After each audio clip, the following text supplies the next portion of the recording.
है विद्वान लोगों का। आपने सुना है क्या उसको? विद्वान लोगों का नहीं सर, मैंने नहीं सुना। मैं आपको बताता हूं। भारत में बड़ी प्रॉब्लम है विद्वान लोगों की।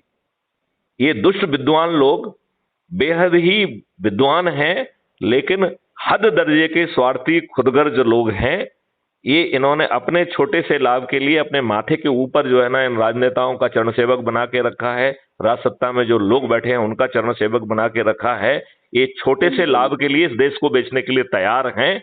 ऐसे विद्वान लोगों से पत्थर मान के उन्हें दूर रहना है, क्योंकि वो विद्वान है तो आपको कंफ्यूज कर सकते हैं। तो जैसे ही समझ में आ जाए कि विद्वान है तो उसे पत्थर मार के लात मारिए। और लात मैं वैसे ही कह रहा हूं, मुंह से लात नहीं मारना है, पैर से भी लात नहीं मारना है। उससे सिर्फ इतना ही कहना है कि श्रीमान जी आप तो बहुत विद्वान हैं, आपका जो सोच कह रही है, जो आपको लग रहा है वो आप करिए, मैं आपके निर्णय लेने को आप पर छोड़ता हूं। क्योंकि इस देश की विडंबना ही ये विद्वान लोग हैं। अब ये बताइए कितने विद्वान लोग हैं ये कि आपके ऊपर जो है ना अंग्रेजों ने के जो गुलामी के नियम थोपे हैं, नेता ने भी नहीं बताया और इन विद्वानों ने भी नहीं बताया। बताया किसी ने? जिस भाषा में मैं कह रहा हूं वो पत्रकार कह रहा है कि आपके ऊपर गुलामों के नियम कानून थोपे हुए हैं। आपको मालूम है कि पुलिस आपकी 1861 के पुलिस एक्ट से गवर्न हो रही है। आपको मालूम है कि जिसपे आपको पेनल्टी लगती है वो इंडियन पीनल कोड 1860 का है। तो ये दुष्ट कोई नहीं बता रहे हैं, तो काय के विद्वान है ये? आपको मालूम है दुष्ट जवाहरलाल नेहरू ने एक आर्टिकल 35A, जो अभी कश्मीर की प्रॉब्लम है वो आर्टिकल 370 के कारण नहीं है, वो आर्टिकल 35A के कारण है, राइट, जो अब अबोलिश हो चुका है।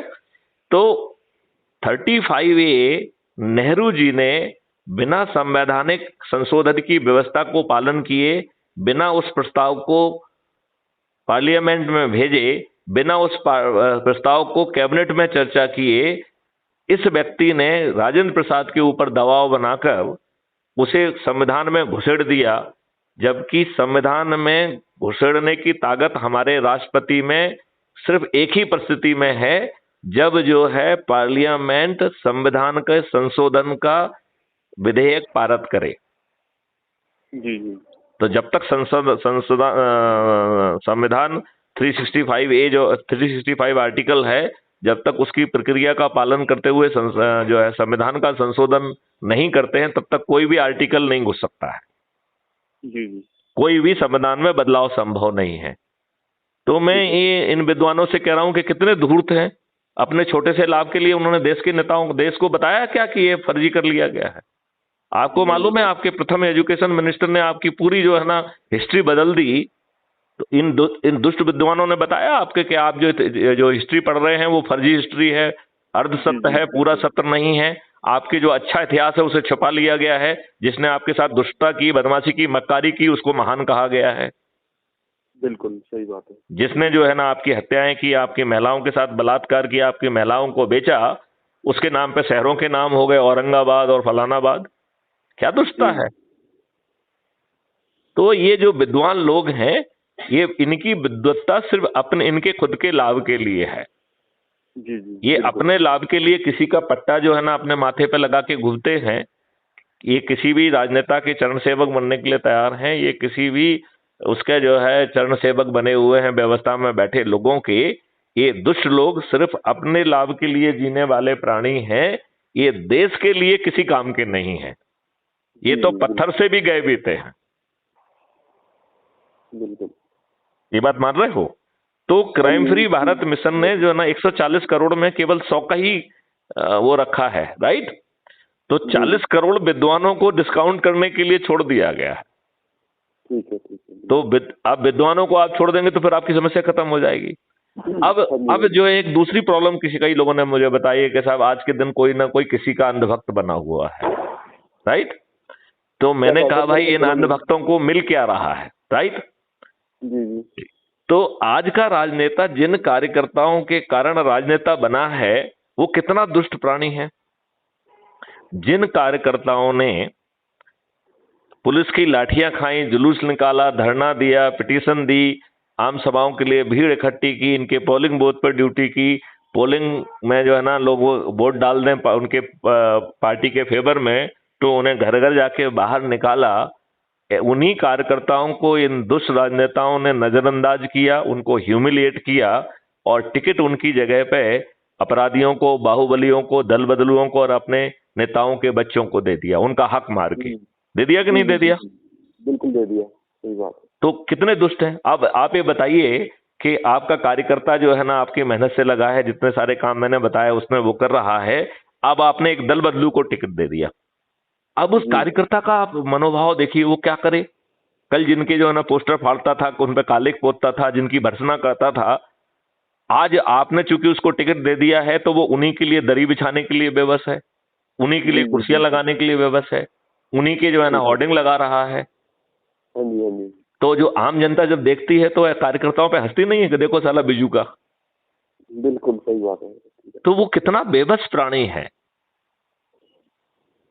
कि नहीं है? तो अब जो है हम ये कह रहे हैं कि तो आप किसी भी पार्टी के कार्यकर्ता बने रहो, किसी के भी अंधभक्त बने रहो और पूरी सनिष्ठा के साथ और ईमानदारी के साथ उस पार्टी का काम करो। खूब दरी बिछाओ, खूब जो है ना कुर्सियां लगाओ, खूब होर्डिंग पे लगाओ, जो कुछ भी करना है, पोस्टर चिपकाओ, भीड़ निकालो, पोलिंग बूथ की ड्यूटी दो, जो कुछ करना है, जो ड्यूटी मिले वो ईमानदारी से करो, वो भी ईमानदारी से।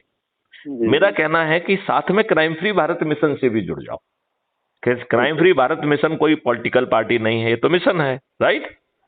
चंद्रगुप्त की यदि शपथ ले लोगे तो यहाँ आपके दुष्ट राजनेता तो आपको टिकट देने वाले नहीं है, लेकिन आप यदि यहाँ पर चंद्रगुप्त स्थापित कर लेंगे तो आपको संसदीय का टिकट कम मिल जाएगा। यदि संसदीय नहीं हुआ, आपके थोड़े से कम रह गए, तो आपको विधायकी मिल जाएगा। विधायकी भी इतने राज्यों के हैं, फिर आपको जिलों का और उसका पंच सरपंच वाला मिल जाएगा, और वो भी बिना किसी की चाटुकारिता किए, ना ही बिना किसी को मक्खन लगाए, तो और बिना ही 5 पैसे खर्च किए चुनाव जीतने के लिए भी। तो आपको जितने सारे अधिकारी बनाए उसके लिए आपके 5 पैसे नहीं लगे, जुड़ने में भी 5 पैसे नहीं लगे, आपको तत्काल आइडेंटिटी कार्ड भी मिल गया, राइट। और आपको जो है ये सब जितने पद जो बांट रहे हैं उसके पीछे सिर्फ 2 ही कारण है, एक तो मोटिवेट करना और दूसरा बात आपको महसूस कराना कि आपको अपना हक मांगने के लिए किसी के सामने हाथ नहीं फैलाना है, तो आपके बिना कहे आपको वो चीज मिलेगी। ये बात समझ रहे हैं जी। तो ये बहुत बड़ी बात है, ये इससे कोई बड़ी बात नहीं हो सकती है कि आपको सांसद का टिकट भी बिना के लिए किसी को आपको हाथ नहीं फैलाना पड़ रहा है। वो पॉलिटिकल पार्टी आपके पास हाथ जोड़ के पहुंच रही है, आप उस पॉलिटिकल पार्टी के पास नहीं जा रहे हो, उसके कार्यालय में आप धक्के नहीं खा रहे हो, आप चंद्रगुप्त का सर्टिफिकेट लेके उस पॉलिटिकल पार्टी को नहीं पहुंच रहे हो, वो पॉलिटिकल पार्टी आपके पास पहुंच रही है, राइट। और फिर जो 100 करोड़ से ज्यादा बड़ी आसानी से जो मैंने आपको समझाया है कि क्राइम फ्री भारत मिशन के जो सदस्य होंगे वो अपनी छत पर, जिस छत नहीं है तो चबूतरा, चबूतरा भी नहीं है तो दरवाजे पर, चाहे दरवाजा वो झुग्गी का ही क्यों ना हो, वहां पे खड़े होके थाली बजाकर दीपक जला के वो अपने चंद्रगुप्तों के नाम से संकल्प लेगा कि मैं इसे वोट दूंगा। तो क्राइम फ्री भारत मिशन का हर जो सदस्य, जो कि 100 करोड़ से भी ज्यादा होंगे, वो मतदाता भी तो है। तो जब मतदाता आपके फेवर में रोज जो है ना, जिस दिन से चुनाव का घोषणा होगा और जिस दिन वोटिंग हो रही है उस दिन तक रोज आपके नाम से संकल्प ले रहा है, थाली बजा रहा है, दीपक जला रहा है, तो फिर आपको जीतने के लिए ना तो कोई चुनाव प्रचार करने की जरूरत है, ना 5 पैसे खर्च करने की जरूरत है क्या? जी बिल्कुल। तो बिना 5 पैसे खर्च किए आप जीत जाएंगे। आज की दुष्ट व्यवस्था में आपको जो है ना 5 पैसे तो छोड़ो, करोड़ों रुपए देने के बाद तो टिकट ही नहीं मिलता है। करोड़ों रुपए खर्च करोगे तो सब कुछ हो सकता है जीत जाओ, राइट। वो भी कोई पक्का नहीं है। तो ये कितनी पक्की व्यवस्था है, इसमें कोई कठिन है क्या? और आपको दूसरों के बारे में क्यों सोचना, अपना काम करिए ना आप, इसलिए अपने काम पे फोकस है इसमें।